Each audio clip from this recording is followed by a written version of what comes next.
Hey there, Discover Family Church. I hope you guys are doing well and life is treating you well today.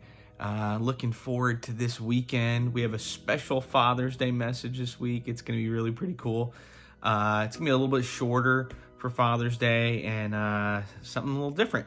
So I hope you guys enjoy it. Be ready on Sunday to join us as we discuss a little bit about fathers. It's going to be cool.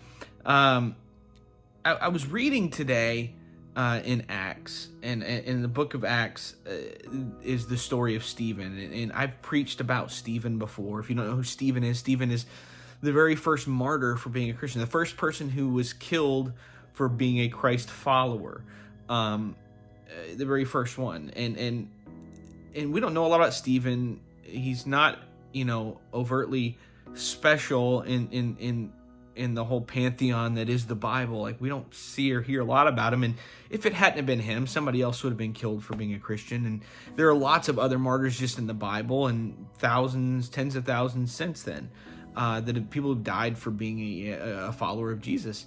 But I was reading something and it really struck me, and it's the last verse in chapter 7 of Acts. It's verse 60, and I'm going to read it to you real quick. It says, and you got to understand, at this moment, they're stoning him to death, which was not a pretty thing, and so they're hurling big stones at him to kill him because he's a Christian. So, by the way, like, when you want to be, carry on, like we talked yesterday about being persecuted and always sort of acting or feeling like, oh, woe is me.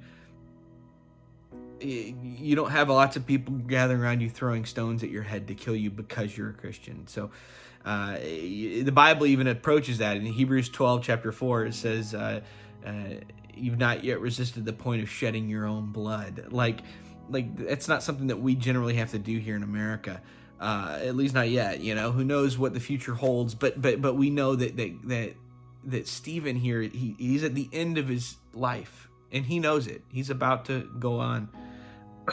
And in verse 60, it says this: and falling to his knees, he cried out with a loud voice, Lord, do not hold this sin against them.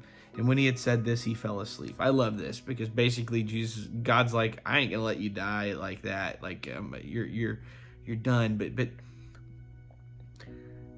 it struck me. This is the very first person that died for being a Christian, and he became a Christian because of the gospel message. And the gospel message, the message of Jesus, had permeated every ounce, every fiber of Stephen so much that when he was faced with this unjust trial and death by stoning at the hands of this giant angry mob, his dying breath is spent pleading with God to forgive them. And the thing is that so often when people are angry or mob-like or treating us poorly, our response is to mirror them.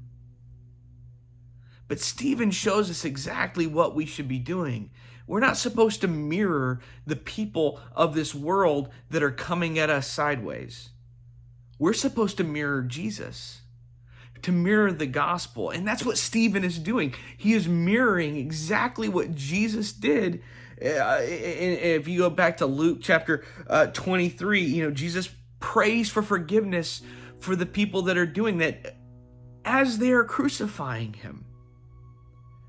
He becomes a perfect mirror image, Stephen does, of the Jesus of the gospel that had saved him. And so my word to you today is simply be a mirror, but be the right mirror. Don't mirror the world. Don't try to pretty it up and act like, well, I'm not mirroring the world because I'm not screaming or I didn't cuss them out.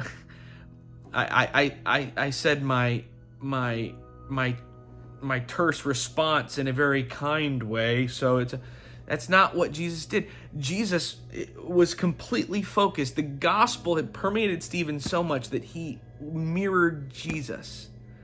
And my encouragement to you is that in this world that is just seemingly on fire around us right now, be a mirror to Jesus. Don't mirror the world. Let the world look at you and go, man, that is different. They may not like it, they may not respect it, but they will see that it is different. And that's what we are called to be. In the world, but not of the world. We are called to be aliens on this planet. We are called to be different. We are dealers of hope. And you can't deal hope to people when you're yelling at them. You can't deal hope to people when you're trying to win an argument. You can't deal hope to people when you're mirroring themselves back to them. Because they're not giving you hope. And if you're a mirror to them, you're not giving them hope either. The only hope that we have, the only hope this world has in the midst of all this craziness, is Jesus. And so if you want to be a hope dealer, mirror him. I love you guys. Have a great day.